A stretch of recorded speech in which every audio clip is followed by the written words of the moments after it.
Bringing in NewsNation national security contributor Tracy Walder with us this morning, who has CIA and FBI experience. We want to thank you, Tracy, as always, for being here. This man's been on the run since Thursday. Helicopters encircling those wooded areas, playing recorded messages of his mom, encouraging him to surrender. Have you ever heard of this tactic being used? Like, let's see if his mama's voice will get him to actually do the right thing.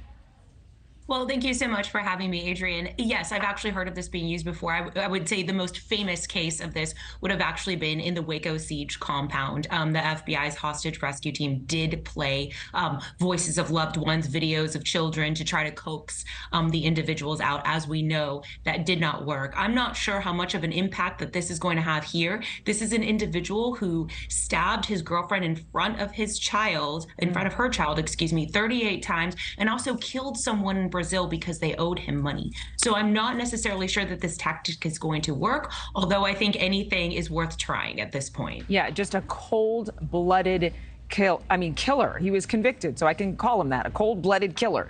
I don't have to use the word allegedly.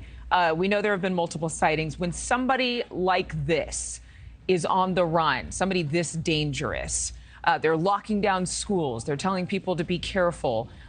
Clearly, he might be getting help, do you think, in order to be so evasive, elusive? That's an interesting question, and that's gone through my mind, especially in that surveillance video that was caught. I think it was on a Ring camera from one of the neighbors. He does seem to have a backpack or a pack of some sort. Now, that could have been something that was, left for him in anticipation of his escape somewhere, or it could have been something that perhaps he got through from one of the homes that maybe he entered in to get food, provisions, those kinds of things. I'm not certain. However, I am uncertain as to why he was in this medium security prison. Yeah. I know he was awaiting transfer, but he probably should have been isolated at that point. Why might he have been housed in just medium security versus high security, considering the crimes he was convicted of? So exactly. So if you are convicted of something, life without the possibility of parole, which is what he was convicted of in late August, the reality is he should be in a maximum security prison. Medium security prisons do not hold what we call LWOP.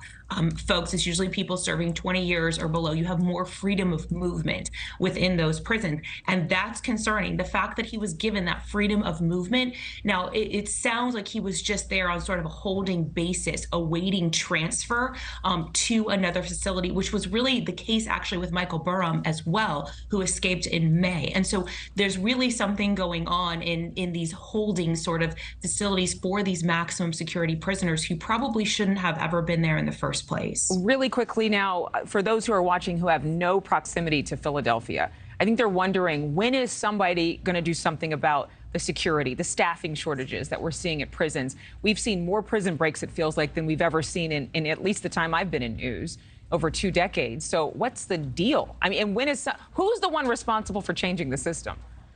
The reality is it's state by state. This isn't a federal prison that we're looking at here. So it's the governor, quite frankly, who would need to allocate those funds, make it more enticing for guards to be working in these prisons, as well as beefing up security in these prisons. And you're absolutely right, Adrienne. It feels like we are seeing more and more of these, which really should be a wake-up call to state governors that they need to allocate more funds to their Bureau of Prisons. Tracy Walder, it's always good to have you with us. Viewers watching right now, maybe write a letter to your governor and tell them how you're concerned about this happening more frequently. Thank you again, Tracy. Thank you for watching. Go to newsnationnow.com to find NewsNation on your television provider. And don't forget to click the red subscribe button below to get more of NewsNation's fact-driven, unbiased coverage.